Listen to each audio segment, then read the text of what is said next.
74वें स्वतंत्रता दिवस पर आप सभी को हार्दिक बधाई।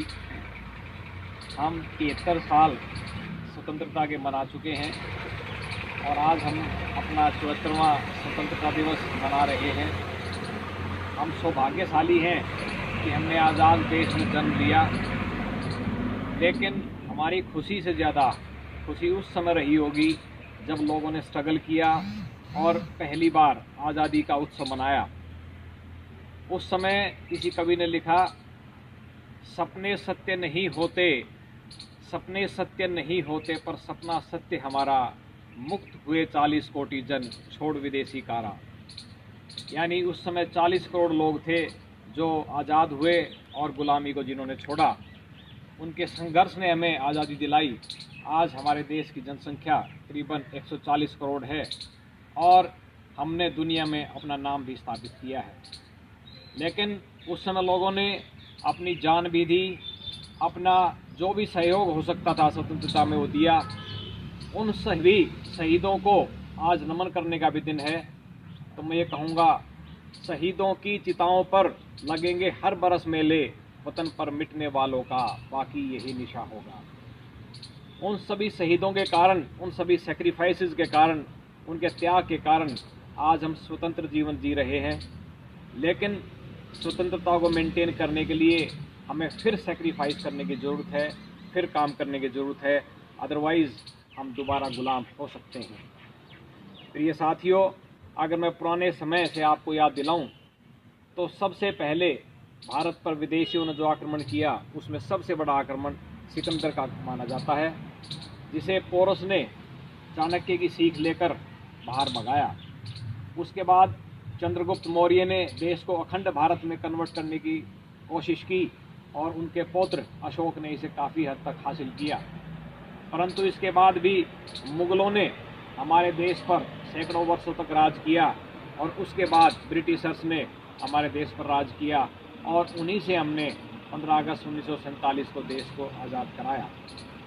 इसका मतलब हम सालों गुलाम रहे और इस गुलामी के दौर से निकलने के लिए बहुत लोगों ने बहुत प्रयास किए, अपना सब कुछ सर्वसर न्योछावर कर दिया और उनको हम शायद समझ भी नहीं सकते, क्योंकि हम उस फेज से गुजरे नहीं हैं।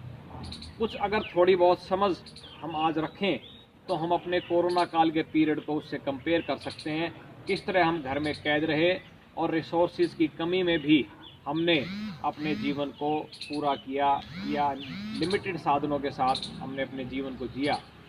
उस समय की स्थिति तो बेहद खतरनाक थी, जब बहुत गरीबी थी, बीमारियां थी, ना कोई पैसा था, ना कोई रिसोर्सेज थे, फिर भी लोगों ने अपना जीवन जिया और देश को आज़ाद कराया।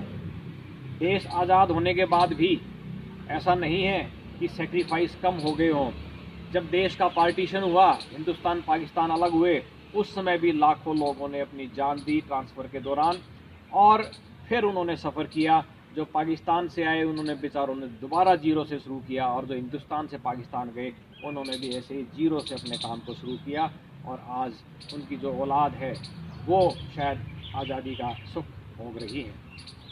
आज़ादी में एक बात जो सबसे इम्पोर्टेंट है और जो सारी दुनिया आज भी मानती है, वो ये है कि हिंदुस्तान ने आज़ादी बिना लड़े प्राप्त की, पीसफुल मीन से प्राप्त की।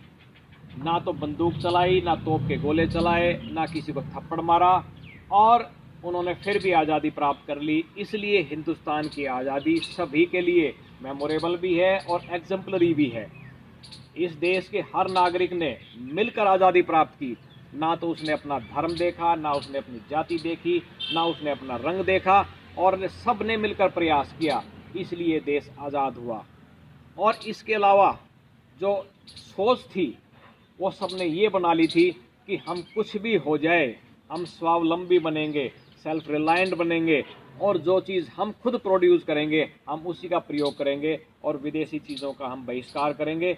आपको याद होगा कि लोगों ने खुद समुद्र के किनारे जाकर नमक बनाया, उन्होंने खुद चरखा लेकर खादी को काटा और कपड़ा बनाया और उसी कपड़े से लोगों ने अपने तन को ढका। और इस बात से आप समझ सकते हैं कि उस समय औरतों की भी इतनी बड़ी परेशानी थी कि कपड़े बदलने के लिए भी उनके पास वस्त्र नहीं थे। और जब ये खादी मूवमेंट चली तो कम से कम उनकी जो डेकोरम है, एक रेस्पेक्ट है, ऑनर है, वो उनको मिलना शुरू हुआ। इसका मतलब हम सेल्फ रिलायंट भी रहे, हमने पीसफुली भी काम किया, हमने कास्ट, कलर और क्रीड से ऊपर उठकर भी काम किया, तब जाकर हम आज़ादी को प्राप्त कर सके। यही बातें आज भी उतनी ही रेलेवेंट हैं। जिस सफाई की चर्चा उस ज़माने में होती थी कि हमारे घर की औरतें अपने घर में ही शौच में छिप कर जा सकें, उन्हें खेत में न जाना पड़े, वो बात आज भी है। यानी डेवलपमेंट की ज़रूरत आज भी है। जिस स्वावलंबन की बात उस समय हो रही थी, वो स्वावलंबन की बात आज भी है। आप देखिए, कोरोना काल में 3 वैक्सीन इंडिया की अभी प्रोसेस में है, ट्रायल पर हैं, और हमारा देश खुद प्रयास कर रहा है कि अपनी वैक्सीन बनाए तो हम उसमें स्वावलंबी कहलाएं और हम दूसरे देशों को भी अपना प्रोडक्ट दें। तो ये सेल्फ रिलायंट का कंसेप्ट आज भी उतना ही रेलेवेंट है। जहाँ तक बात पीसफुल की है, वो आज भी उतनी रेलेवेंट है। सारी दुनिया भर के देशों में बटी हुई है, उनके बॉर्डर्स अलग अलग हैं, उनकी सोच, कल्चर, ट्रेडिशन अलग है, लेकिन फिर भी इन सभी बातों के होते हुए भी हम सब ग्लोबल सिटीजन भी हैं। और हम ग्लोबल सिटीजन तब तक रह सकते हैं जब तक हम पीसफुली काम करेंगे, जब तक हम दूसरे के रेस्पेक्ट करेंगे, उसके कल्चर की रेस्पेक्ट करेंगे, ऑनर करेंगे। तो बातें वही हैं, बस उनका प्रारूप बदल गया है। आज प्रधानमंत्री जी ने अपने भाषण में ये सभी बातें रखी। हम